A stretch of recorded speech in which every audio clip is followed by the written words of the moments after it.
నెల్లూరు జిల్లాలో సంచలనం సృష్టించినటువంటి ఏడుకొండలు లాకప్ డెత్ ఘటనకు సంబంధించి సాక్షి దగ్గర సాక్ష్యాధారాలతో అంటే ఆ ఘటనకు సంబంధించి దొంగతనం ఘటనకు సంబంధించినటువంటి ఏడుకొండలతో పాటు నిందితులుగా ఉన్నటువంటి ప్రసాద్ రియాజ్ ప్రస్తుతం మనతో పాటు ఉన్నారు. ఈ ఎక్స్క్లూజివ్గా ఈ సాక్షి ప్రేక్షకుల కోసమే కాకుండా రాష్ట్ర వ్యాప్తంగా ఈ లాకప్ డెత్ అంశానికి సంబంధించినటువంటి నిజాలను బయటకు వెళ్ళబుచ్చడానికి వాళ్ళు మనతో పాటు సిద్ధంగా ఉన్నటువంటి పరిస్థితి. అసలు ఏం జరిగిందో తెలుసుకునేటువంటి ప్రయత్నం చేద్దాం.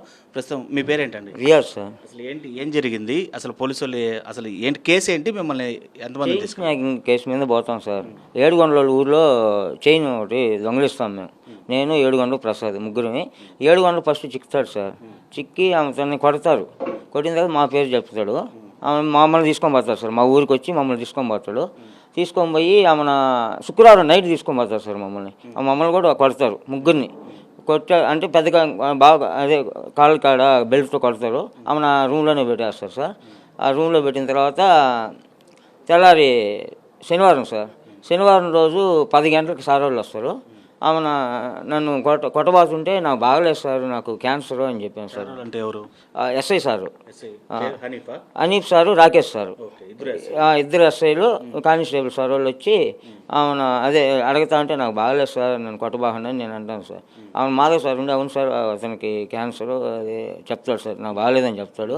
ఆమె నన్ను కూర్చోబెట్టుకొని ప్రసాద్ని ఏడుగొండలని తీసుకోబోతాడు సార్. అది ఎక్కడ మిమ్మల్ని ఎక్కడ తీసుకెళ్ళి మీరు మీ పేరు ప్రసాద్ సార్ వెనక్కి కోటర్స్లోకి తీసుకోపోతారు. తీసుకోపోయిన తర్వాత నన్ను కొడతారు సార్. కాళ్ళు వెనక్కి జాపి నన్ను కొట్టి గందరగోళం చేశారు. నేను ఉండింది చెప్పేశాను. తర్వాత 700 కొడతారు సార్. అది ఎలా కొడతారు? 700 ఆ బెల్ట్ తీసుకొని కొట్టారు సార్ రూమ్లో, అంటే పక్క రూమ్లో కొట్టారు. నేను ఒక రూమ్లో ఉన్నాను సార్. కాళ్ళు చాపి కాళ్ళ పైన కొట్టడం, లాఠీలతో కొట్టడం, బెల్ట్తో కొట్టడం. కాళ్ళు చాపి చక్కగా వెనక్కి గోడగా ఆనిచ్చి కాలు మీద నిలబడ్డారు సార్. అవతల ఒక కాలు మీద యువతల ఒక కాలు మీద నిలబడి చేశారు నన్ను. అయితే అది సో పోలీస్ దెబ్బలతో నిజం చెప్పేసాం. అవును సార్. Okay sir. అలా ఇది ఎప్పుడు జరిగింది? శనివారం జరిగింది. ఆమె శనివారం నైట్ కూడా అక్కడే ఉంటాము. ఆదివారం డే కూడా ఆడనే ఉండి ఆదివారం నైట్ వదిలిపెడతారు సార్ మమ్మల్ని. ఆదివారం సాయంత్రం ఫింగర్లు తీసుకుంటారు గూడూరులో. ఈవినింగ్ ఒక 7 గంటలప్పుడు అప్పుడు తీసుకుంటారు సార్. మమ్మల్ని ఏమన్నా 9, 10 అప్పుడు బయటకు వదులుతారు. ఇతను వాళ్ళ పేరెంట్స్ వస్తారు, మాకు ఎవరు రారు. అతను నేను ఆమెను బయటకు వస్తాము. ఆమెను బయటకు వచ్చి ఆటో ఒకటి మాట్లాడుకొని అక్కడ సోమవారం ఏం జరిగింది? మళ్ళీ ఇప్పుడు ఆదివారం వదిలిపెట్టేశారు. మళ్ళీ ఇంకేం పోలీసు వాళ్ళు పిలవలేదా మిమ్మల్ని? పిలిచారు. సోమవారం రమ్మన్నారు అని సార్. సోమవారం వచ్చిండ్రా మీరు జామీన్లు పెట్టుకుందరు అని చెప్పారు సార్. మా పాటికి మేము సోమవారం వచ్చేసాము. ఆమెను 7 రాడు సార్. 7 సోమవారం రాడు.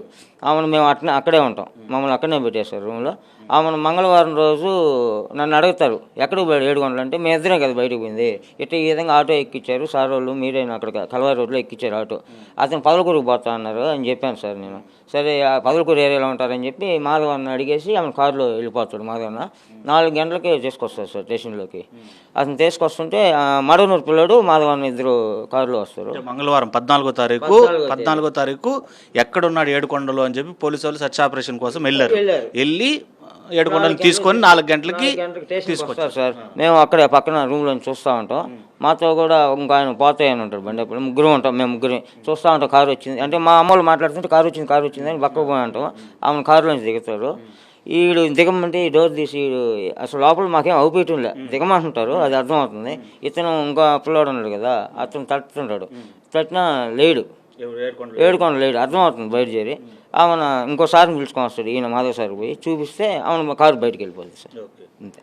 సో మొత్తం మీద మళ్ళీ అంటే ఏడుకొండ తీసుకొచ్చేటువంటి క్రమంలో కూడా కొట్టుండొచ్చు, అంటే స్టార్టింగ్ మిమ్మల్ని కొట్టినట్లే కూడా. ఏమో సార్ మనకు తెలియదు, కొట్టుండొచ్చు. సో అక్కడి నుంచి మళ్ళీ ఏం జరిగింది? ఇంకా ఆ నుంచి మమ్మల్ని సంతకాలు పెట్టించుకొని గంట తర్వాత పంపించేశారు సార్. అంతేను. సో మళ్ళీ ఇప్పుడు ఏదైతే ఏడుకొండలు చనిపోయిన తర్వాత మళ్ళీ మిమ్మల్ని పోలీస్ స్టేషన్కి పిలిపించారు అనేటువంటి ఆరోపణలు కూడా వచ్చాయి. ఏంటి అది? మా ఇంటికి వచ్చారు సార్. వీడియో రికార్డు కావాలా అని చెప్పి ఏడుకొండ ఆ రోజు నైట్ ఇంటికి వస్తాం కదా నేను, మంగళవారం నైటు మా ఇంటికి వచ్చారు సార్ వాళ్ళు. ఆ సార్ వాళ్ళు ఎవరు కూడా నాకు తెలియదు. అండ్ కొత్త వాళ్ళు వచ్చారు. వీడియో రికార్డు ఏం జరిగిందంటే ఇదే చెప్పా, జరిగింది ఇదే విధంగా వాళ్ళకి కూడా రికార్డు చెప్పేశారు. ఇట్లా నాతో కొన్ని వచ్చాడు, నాతో కొన్ని పోయాడు. ఈ విధంగా నేను తట్టుకోలేకపోతున్నాను, ఊళ్ళో కూడా తిరగలేను అని చెప్తా, అవమానంగా ఉందని చెప్పుకుంటూ పోయాము. అవును అతను పొదలకూరుకి వెళ్ళిపోతాడని వీడియో రికార్డ్ చేసుకున్నారు సార్ వాళ్ళు వచ్చి. సరే నువ్వు మాతో కూడా రా, నీకేం ఇబ్బంది లేదు అని చెప్పి నన్ను ఆమె వెంకటాచలం స్టేషన్లో ఉంచారు సార్. వెంకటాచలం స్టేషన్లో ఉండిచ్చారు. సంతకాలు అంటే నన్ను వచ్చేటప్పుడు సంతకాలు పెట్టించుకున్నారు సార్. నిన్న సాయంత్రం వదిలేరు ఆ రోజు సాయంత్రం 9 గంటలకు వదిలినారు అంతే సార్. సో అది మొత్తం మీద కీలకమైనటువంటి ఆధారాలు చూసాం. అంటే మంగళవారం 14వ తారీఖున ఖచ్చితంగా వీళ్ళిద్దరూ స్టేషన్కి వెళ్ళడం జరిగింది.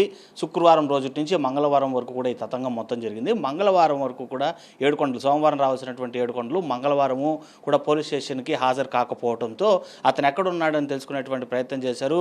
ఆ ప్లేస్ని ట్రేస్ అవుట్ చేయడం జరిగింది. అక్కడికి వెళ్ళి ఏడుకొండల్ని కొట్టుకుంటూ, అంటే ఒక కాలువ పక్కన కాలువలో స్నానం చేస్తున్నాడు అనేటువంటి ఒక ఇన్ఫర్మేషన్తో అక్కడికి వెళ్ళి ఏడుకొండల్ని హింసించి కొట్టుకుంటూ కారులో పడేసి తీసుకొస్తున్నటువంటి క్రమంలో తీరా పోలీస్ స్టేషన్ వద్దకు చేరుకున్న తర్వాత ఏడుకొండల్ని లేపేటువంటి ప్రయత్నం చేశారు. అప్పటికే అపస్మారక స్థితిలోకి ఏడుకొండలు వెళ్ళిపోవడంతో స్టేషన్ లోపలికి తీసుకొని వచ్చేటువంటి పరిస్థితి కూడా లేకపోవడంతో అనుమానం కలిగింది. అప్పటికే దాదాపు ప్రాణాపాయ స్థితిలో ఉన్నట్లుగా కూడా మనం అర్థం చేసుకోవాలి. సో వెంటనే 4 గంటల సమయంలో అని వీళ్ళు చెప్తున్నారు. అంటే 3:30 గంటల నుంచి 4 గంటల సమయంలో సాయంత్రము పోలీస్ స్టేషన్ వద్దకి ఒక కారులో ఏడుకొండలను తీసుకొని వచ్చినటువంటి సంఘటనకి పూర్తి స్థాయిలో సాక్షులు వీళ్ళిద్దరే.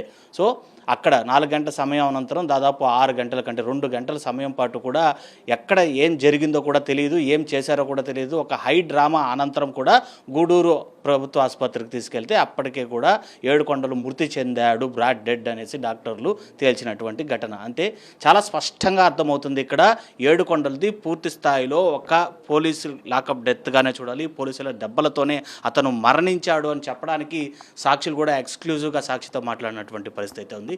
దీనిపైన ఉన్నతాధికారులు, జిల్లా ఎస్పీతో పాటు హోంమంత్రి, అదేవిధంగా ప్రభుత్వం, చంద్రబాబు కూటమి ప్రభుత్వం కూడా సమాధానం చెప్పాల్సినటువంటి పరిస్థితులు అయితే ఉన్నాయి.